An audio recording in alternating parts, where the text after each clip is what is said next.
My child, hear me today. Not hear me today. You have not seen it yet. As the house became still and your thoughts finally loosened their hold on you, I was already at work in places your eyes could not reach.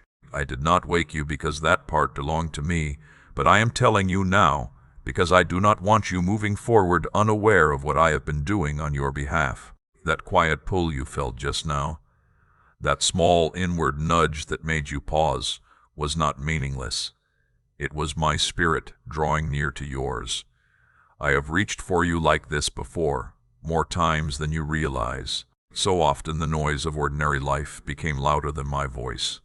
But today you paused, and heaven takes notice when you make room to listen. While you slept last night, things were taking shape around your life that carried harm within them. Even though they looked ordinary from the outside, you could not see what was forming because it wore familiar faces and moved through familiar circumstances. But I saw every detail. I intervened where needed, closed what needed closing, and redirected a road that would have cost you more than you knew. I did this while you rested because your strength was never what held my protection together. Perhaps you woke during the night unsettled, with your heart beating faster than you could explain, or a heaviness resting over you without a clear name. I want you to know that what you felt was not simply weakness or imagination. Something was being contested beyond what your eyes could see, and your life was involved in it. I did not permit it to reach you. I stood between you and what was moving toward you, and I stopped it before it could enter your life. You have asked me quietly for a sign. In ordinary days, you have wondered whether I still see you, whether your prayers go farther than the room where you speak them, and whether the road you are walking still matters to me. You have carried those questions longer than you have told anyone. So hear my answer. I see you, and I hear you. Last night I moved for you without waiting for you to ask, because my care for you does not begin only when you find the words to request it. Do not hurry past this moment. Awareness changes the way you walk. When you recognize that my hand is resting upon your life, fear no longer has to make every decision for you, and you do not have to move through your days as though you are carrying everything alone. You were never alone, even during the hours when you felt most abandoned.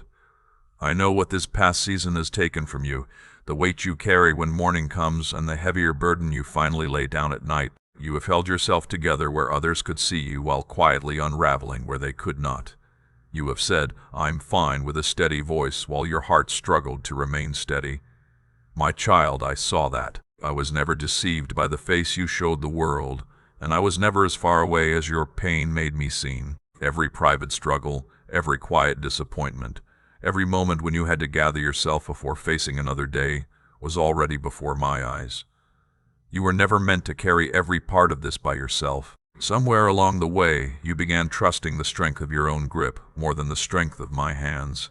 You learned to expect less so disappointment would hurt less, and you filled your days with activity so the deeper questions inside you would have less room to speak. I have watched those patterns take shape, and I have waited for a moment when your heart would be ready for me to interrupt them. This is that moment. What happened last night was an act of mercy that interrupted something that had been quietly directing the course of your life. For years you returned to what was familiar and followed patterns simply because they were known, even when they left you empty. I saw where that road was taking you, and I saw what your future could have looked like if nothing changed. Because I love you, I would not simply stand by and let that path continue. So I moved with purpose, strength, and care. Some things in your life are going to feel different, and I want you to understand that before the changes leave you wondering what happened. There are doors you may try to open again that will remain closed, people who may begin to feel farther away without any obvious argument, and desires that once seemed powerful enough to direct your life that may suddenly grow quiet. Do not be quick to call every one of these changes a loss. Some of what is leaving is making room for what I am preparing to build next. You do not have to understand all of it tonight. Remain here with me and let each truth settle. You are standing at a turning place, my beloved. One direction keeps you inside the life you have spent so long surviving, while another begins to open toward the life I have been preparing beyond it. The difference will not be found in how hard you can force your way forward. It will be found in whether you are willing to trust me as you move. Hear me clearly. I am not angry with you. I have not been collecting your failures so I could someday place them before you. If you have felt distance between us, it was not because I abandoned you. I have been speaking in the quiet before sunrise, in the ache of longing you could not explain, and in the unexpected peace that found you in difficult days. You are hearing me now because your heart has finally become quiet enough to receive what I have wanted you to understand. What happened last night mattered. The protection was real, the struggle you could not see was real, and the victory was real as well. You are waking into a life that was being guarded while you slept, and I want that truth to change the way you carry yourself today. Let it reach the way you stand, the way you breathe, and the way you meet, whatever this day places before you. If your heart believes that I am speaking to you now, declare your amen. And now, let me show you what I removed, so that you do not spend your strength grieving something that was never meant to remain. There was a door before you that looked like an answer, something promising relief, progress, or the resolution you have been waiting for. From where you stood, it looked good, but I could see what waited beyond it, and how slowly it would have drained your peace. Month after month, it would have taken from you quietly, while giving you just enough to make you hesitate before leaving. I closed that door, my child. Do not keep standing there asking why it would not open. Thank me for what you could not see, and keep walking. There was also someone near you whose intentions went deeper than their kindness appeared to show. Their words sounded warm and their manner seemed gentle, but I could see what was moving underneath, and I knew it was not leading you toward what was good for you. So I allowed distance to grow before their influence could settle deeply into your life. You may have noticed the space and wondered whether you caused it, whether you said something wrong, or whether one different choice could have changed what is happening. You did nothing wrong. I know how painful this is for a heart that hates losing people, because you replay conversations, examine your words, and wonder whether one more attempt or one more apology could restore what is fading. My beloved, some things are fading because I am allowing them to fade. Not everyone who began this journey beside you has the capacity to walk into the places where I am leading you. And some people know the version of you that existed before this season, and feel most comfortable when you remain there. I will not allow your future to be held captive by someone else's need for you to stay familiar. And those delays that left you wondering whether you had been forgotten or passed over, I want you to see them differently now.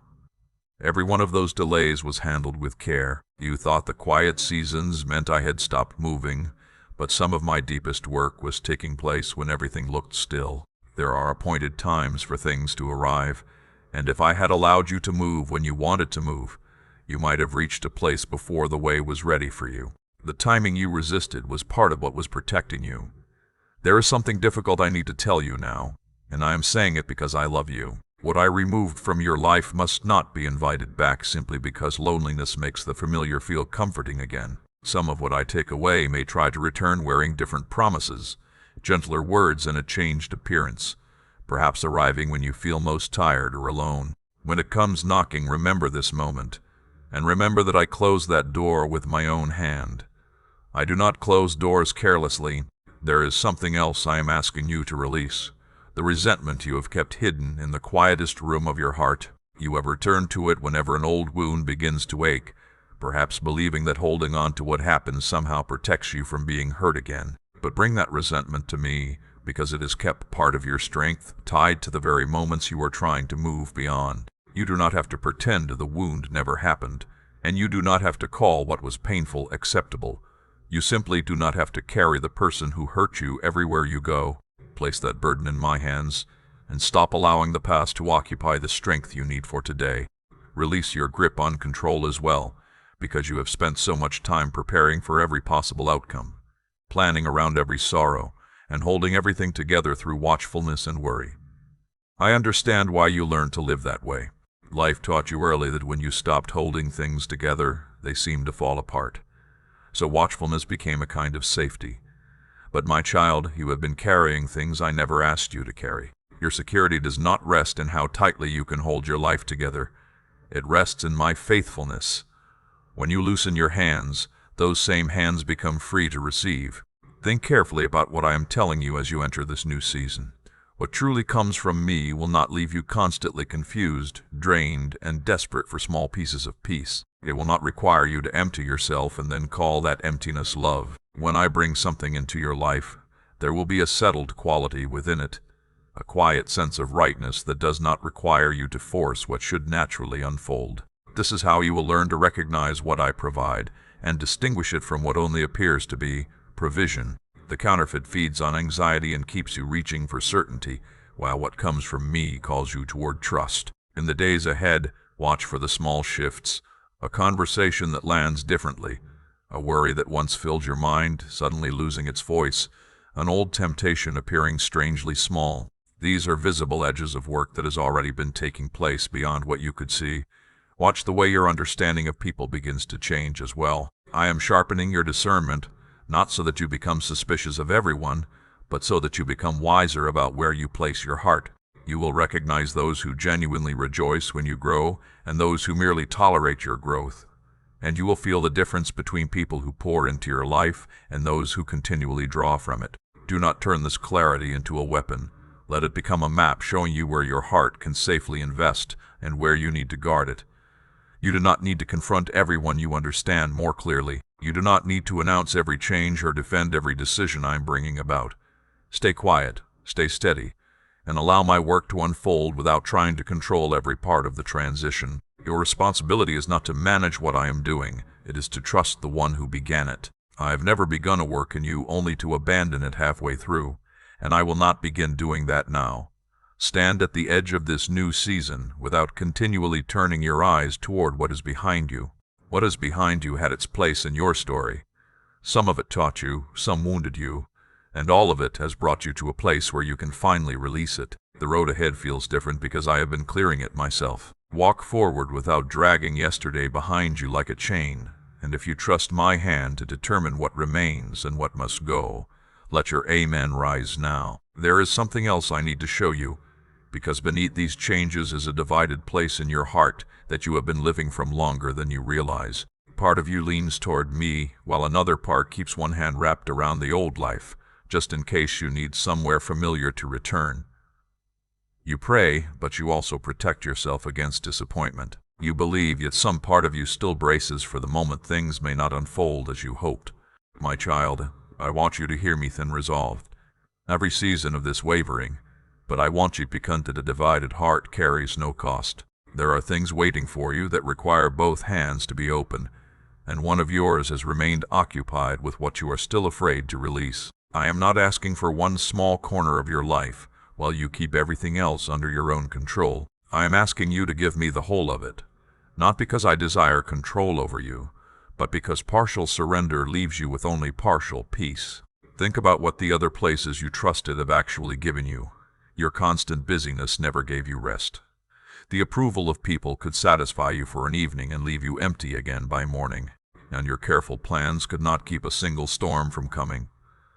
You have tried other places of refuge, and you have learned what they can and cannot hold, while I remain the one who has not failed you. Full commitment is a decision made in an ordinary moment that begins changing the moments that follow. It means saying yes to me before you know every detail of what I will ask, following the quiet prompting when obedience costs comfort, and bringing me the first portion of your attention trust, and what your hands have worked to earn, rather than only what remains afterward.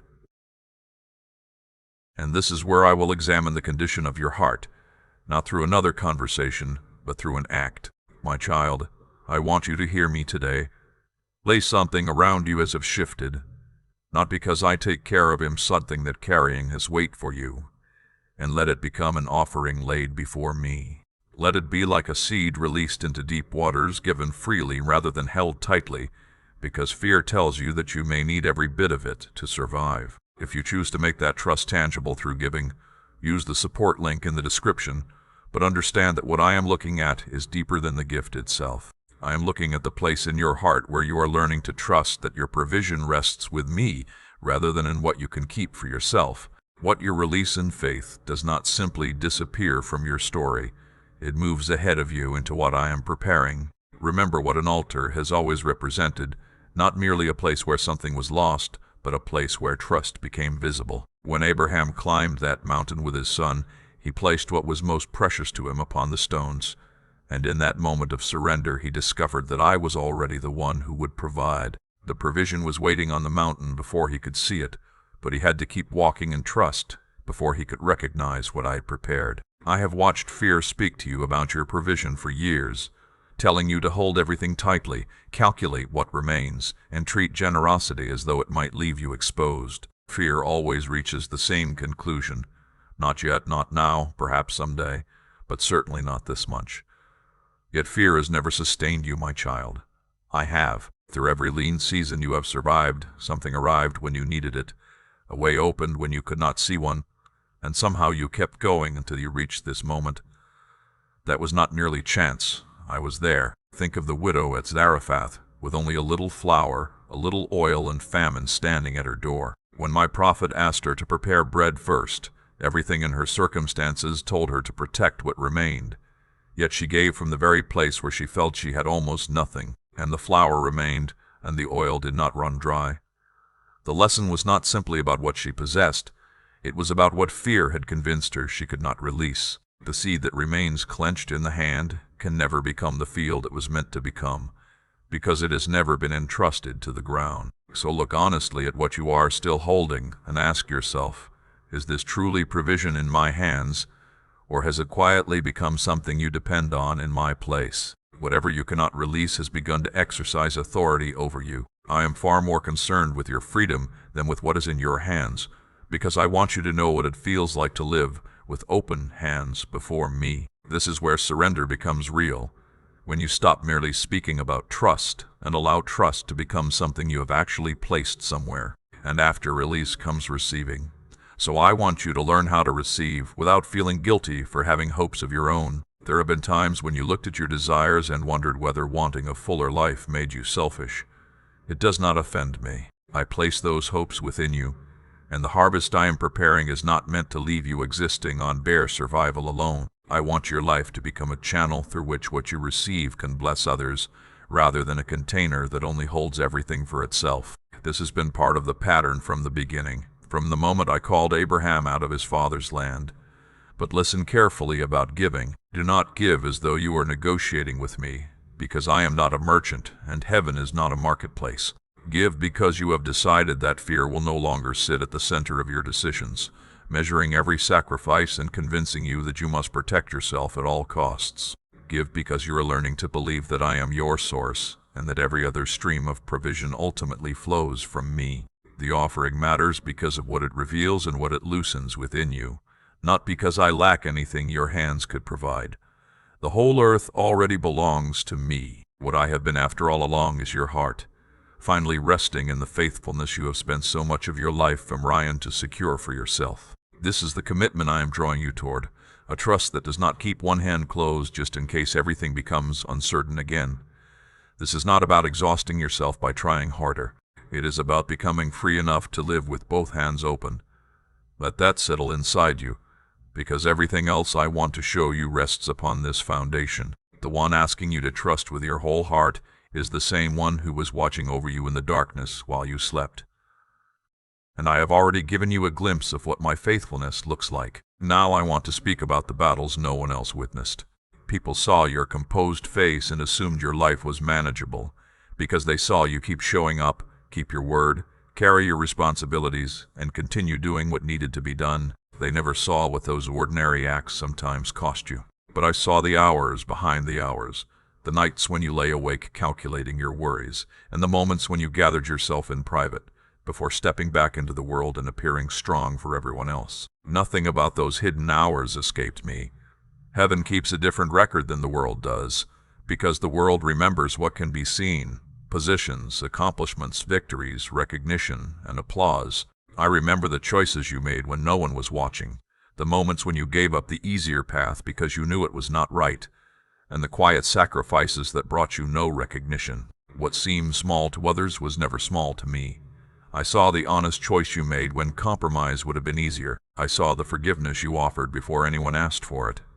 And I saw the times you kept your heart from becoming hard, even when your circumstances gave you every reason to close it. By the world's measure, you may feel ordinary or overlooked, but I have seen a faithfulness in you that cannot be measured by applause. I look at the heart, and I know how much weight you have carried, while saying far less about it than anyone realized. Do you understand what that kind of quiet endurance means in the unseen places? Steady trust carries a weight of its own, and it does not need to announce itself loudly to be real. Darkness is not threatened by noise alone, my child. There is something different about a heart that continues to trust when the night is long and no immediate answer appears. That kind of faithfulness has been formed in you through places other people may never understand. Think about iron inside a forge. The smith does not place the metal into the fire because he hates it, and he is not trying to destroy it through the heat. He is removing what would weaken it, working out what cannot remain if the blade is going to hold when pressure comes. The fire may feel destructive from the metal's perspective, but the smith knows what he is making, and every moment of heat has a purpose. Then comes the hammer, striking again and again, each blow placed with intention. To the iron, the process can feel like ruin, but to the one shaping it, this is the work of making. You have known that fire, and you have felt those blows, and I know there were moments when you wondered why the pressure had to be so intense. But what felt like breaking was also part of the shaping. My child, a smith himself would tell you that there has been nothing careless about this process. You are being shaped for what you are meant to carry, and the trials you have walked through were never a verdict against your worth. Some came because you live in a broken world, some through the choices of others, and some through the schemes of the adversary against a life he sees moving in a direction he does not want. But remember this, none of it passed outside my awareness, and everything I permitted was measured before it reached you. You were never handed something I could not redeem, and even now I am turning what was painful toward your strength and usefulness. That is why the opposition seemed to grow so loud before this moment, as though confusion, setbacks, and discouragement had gathered from every direction. Darkness does not spend its strength on ground it considers empty. The resistance you have felt does not define your worth, but it has revealed that something meaningful has been carried through these years. The adversary has seen the direction in which your life is moving, and that is why the pressure became so intense.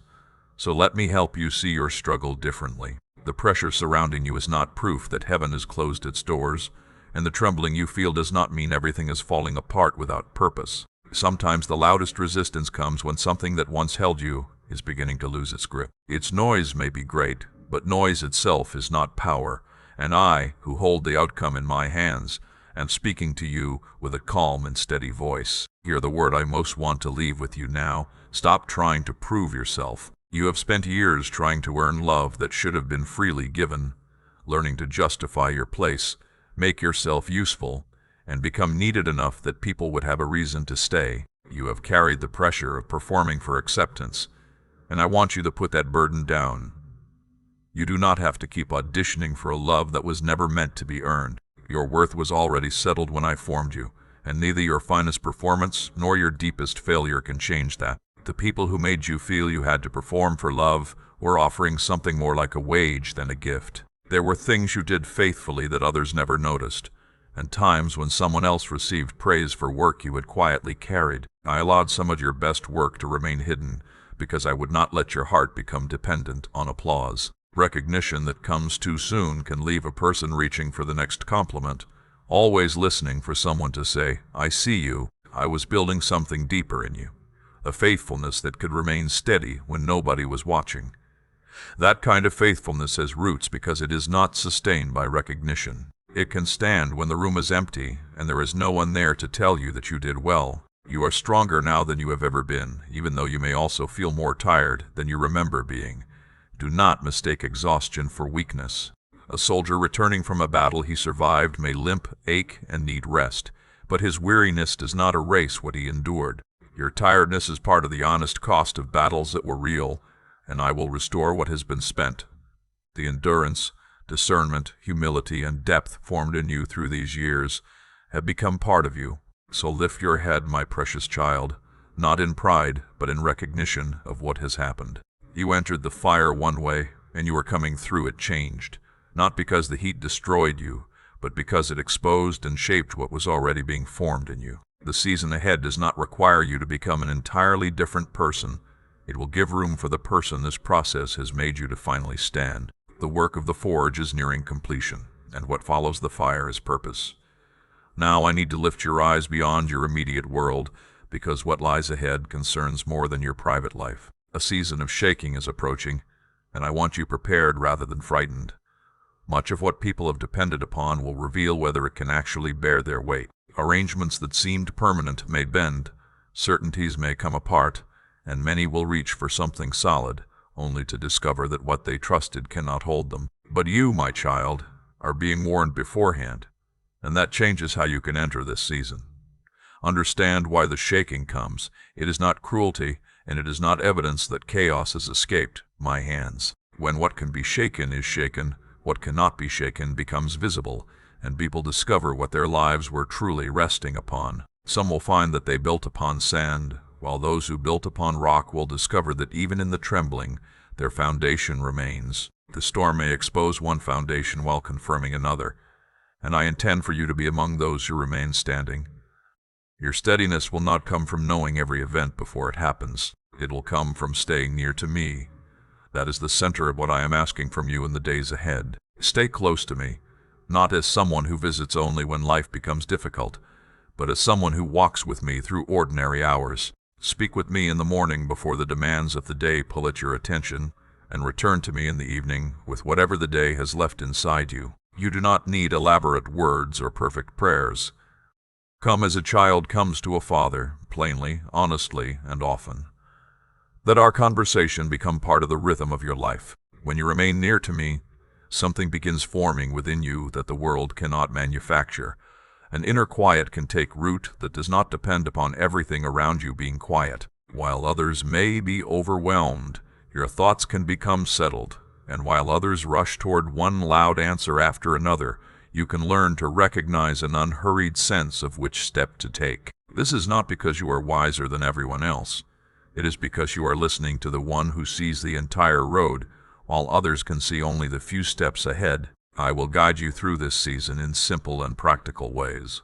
There will be moments when I prompt you to move quickly, and hesitation may carry a cost. There will also be times when everything urges you to run, while I am asking you to remain still, and your willingness to stay may protect you. Learn now, in the quiet seasons, to move when I say move, and to wait when I say wait. The person who learns obedience in quiet places does not have to become frantic when louder seasons arrive. Pay attention to the confirmations that come along the way. When you are walking rightly, I may leave quiet alignments rather than dramatic spectacles. A word arriving at exactly the hour you need it. A sentence from an unexpected person answering something you privately asked me, or provision appearing when the need becomes clear. These moments may be small, but remember them, because there will be stretches when the road feels dark, and you will need to remember what you have already seen. And I want to caution you about the voices that will rise during a season of shaking. When the ground trembles, many voices become louder, and not everyone who speaks with certainty carries my words. Fear can sound convincing, and panic can dress itself in the language of wisdom. You will hear voices declaring that everything is lost, along with others offering clever shortcuts through the storm, so test every voice by the fruit it produces. My voice does not rush you into panic or sweep you along with the crowd. My voice may convict your heart, but it does not crush you with condemnation. Anything that must drive you through terror to make you obey is not for me, no matter whose voice carries it. Guard your peace as carefully as a soldier guards a gate, because in the days ahead, your peace will become precious. Not every burden that reaches for your shoulders is yours to carry. Not every argument deserves your attention, and not every alarm requires you to become afraid. You are allowed to remain at peace in an unsettled hour. That peace is not indifference toward the world. It is trust in the one who holds it. When you think about the people you love, do not let fear take over your prayers for them. I know how often their names are woven into your worries, and how much of what troubles you comes from wanting them to be safe. Remember that my reach extends far beyond what you can control. The same eyes that watched over you through the night are watching over them. Pray for them, love them, and when the right opportunity comes, speak truth to them with gentleness. Then place them into hands stronger than yours, and allow me to hold what you cannot.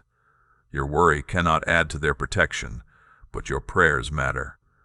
There is more for you to do in this season than simply survive. When the shaking comes, people who have learned to remain steady can become places of shelter for others. Your composure may become the space where someone frightened finally breathes again, and your quiet confidence may cause another person to ask questions that only truth can answer.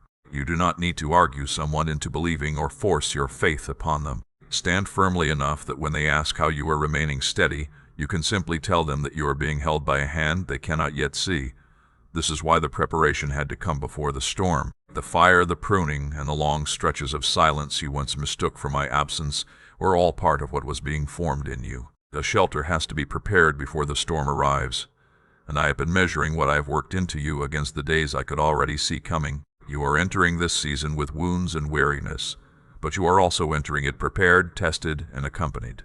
Whatever these coming days contain, you will not be facing them alone, because the one who holds you does not let go. If you believe I will keep you steady through every shaking, speak your amen aloud. Now let me tell you what I am restoring, because removing what harmed you was only part of what I was doing last night. While I was clearing things from your path, I was also reaching into those quiet places inside you where certain lights had slowly grown dim, and the first of those lights was hope. Somewhere along the years, your hope learned to speak softly. It had been disappointed so many times that it stopped expecting much and became careful about showing itself. You called that realism because expecting less seemed safer, but I saw the wound beneath it, a heart that learned to protect itself by wanting less. Last night, I began touching that wound with mercy. You may notice the beginning of that healing before you have words for it. In the coming days, hope may rise inside you at unexpected moments.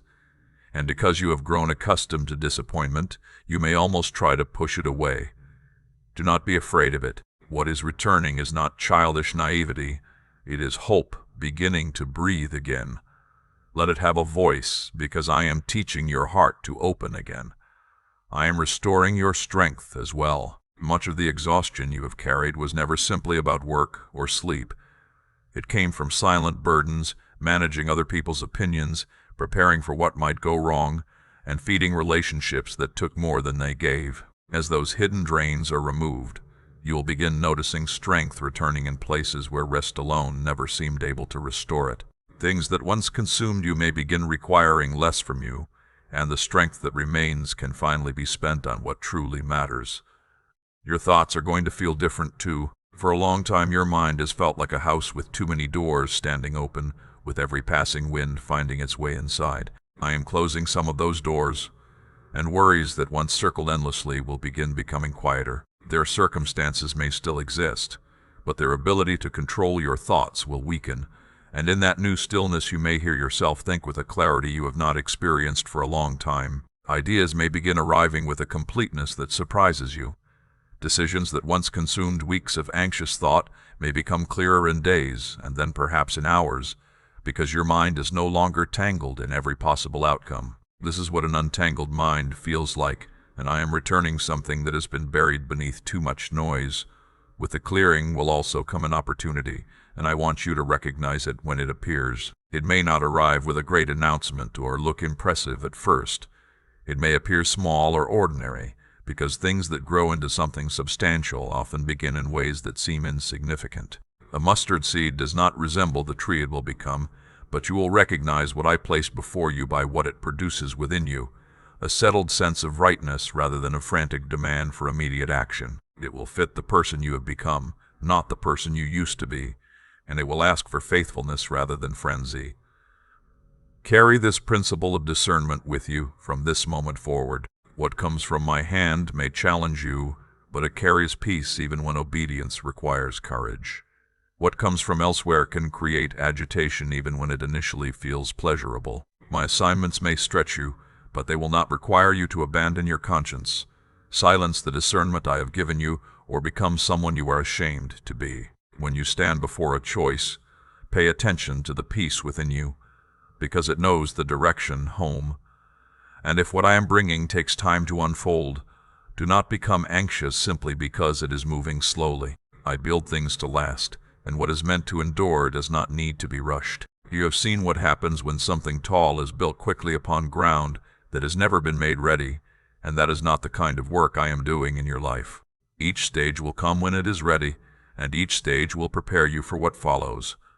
Your part is not to force the pace, but it is also not to drag your feet. Stay with me. Walk when I walk, rest when I rest, and let the journey teach you the rhythm. You may also discover that you no longer want some of the things you once wanted so intensely. Ambitions that once burned brightly may begin to cool, while simple things you once overlooked, quiet mornings, honest work, unhurried conversation, genuine fellowship, begin carrying a depth and sweetness you never noticed before. Do not mourn the desires that are fading. They belong to a version of you that was trying to fill an emptiness in ways that could never fully satisfy it, and I am beginning to fill that place from its true source. When the soul is nourished where it was always meant to be nourished, its desires begin finding their proper order. Other people may notice the change before you fully recognize it yourself. Some will be drawn toward the peace they see in you and ask what has happened, creating openings for conversations you could never have forced. Others may feel uncomfortable because your peace makes their restlessness more visible, and your freedom may make them aware of chains they have grown accustomed to carrying. Even then, you do not need to reshape yourself simply to make them comfortable. Do not return to the person you used to perform being just because familiarity feels easier for someone else. Let the change remain, because I am the one who has placed it there deliberately. And when the enemy returns with the same old tactics, as he will, you may discover that what once seemed powerful has lost much of its edge. The accusations that once crushed you may still speak, but their voice will sound thinner, and the fears that once drove you through anxious thoughts will no longer have the same teeth. He has not changed, my child, but you have, because each day you walk with me, another part of those old lies loses its grip. Receive the hope that has begun to heal, the strength returning to you, the quiet coming back into your thoughts, and the desires finding their proper order as evidence of one deeper truth. I am not simply bringing you away from something that threatened you. I am preparing you for what lies ahead. Rescue looks toward what you have survived, but preparation looks toward what is still coming, and last night held both within the same hidden work. The danger was turned aside while you slept, while preparation was taking place through the same faithful hand that has carried you all along. You are more than simply protected, my beloved. You have been prepared, and what I have been preparing you for is closer than you realize. The protection, the pruning, and the restoration are all part of a purpose I have been forming in you. Your life is meant to carry my light into places where my name may rarely be spoken, not from a position above others, but through the ordinary places where your life already unfolds. In your kitchen, at your workplace, inside a difficult conversation, or through a small act of kindness that cost you something, you can become evidence that I am real. Do not pull away from that calling because you feel unqualified, because I have never waited for someone to possess everything they need before I called them. I chose a stammering shepherd to stand before a king, a frightened farmer working in a hidden place, fishermen, tax collectors, and a man whose life had once been devoted to opposing my people. I do not wait until you are fully equipped. I equip the people I call. Your awareness of your own insufficiency is not a barrier to what I intend to do, because it can become the place where you learn to lean and discover that you do not have to carry everything alone. You are part of a scattered company of people who have kept a living fire when the surrounding times became cold. Most look ordinary, and heaven knows them by name. In the season ahead, I will bring some of these lives closer to yours, and you will recognize them like embers recognizing one another, not through impressive words, but through warmth. When you find those people, value them, because a single coals quickly while coals gather together can keep a fire alive through the night. And for the people already woven into your life, the ones whose names you carry into prayer and whose struggles have kept you awake, become toward them what I have been toward you. Do not feel that you must become their preacher. Become a presence, reaching toward them when they stumble and offering the same patience I have shown you in your own seasons of uncertainty. Some people will come toward me not because someone won an argument with them, but because they encountered a steadiness in your love that they could not explain. Let your life speak where words would only create resistance. Begin each morning with me before the world fills your attention. Bring your decisions to me while they are still small. Forgive quickly, ask forgiveness quickly, and do not let bitterness spend another night inside you. Speak truth even when your voice trembles. And when you fall, as you will at times, do not spend days hiding from me, because shame tells you that you must become worthy before you can return. Come home quickly. My door has never had a lock on it, and it was never meant to become a place you were afraid to enter. Remember what I have shown you about the hours you cannot see. The darkness around you is not empty. because there is a watcher there, and that watcher is for you. From this night forward, you can lie down with that knowledge. The one who never sleeps keeps watch, and what is formed in the shadows cannot simply overcome a life held in my hand. Let that truth become the place where your mind rests when the room grows dark. There will still be difficult days, and I will not pretend otherwise. You will encounter losses you cannot immediately understand, delays that test your patience, and moments when the old voice returns and tries to convince you that everything you heard was imagined. When those moments come, return to these words. Remember the night when I told you what happened while you slept, because something does not become false, simply because a cloud moves across it.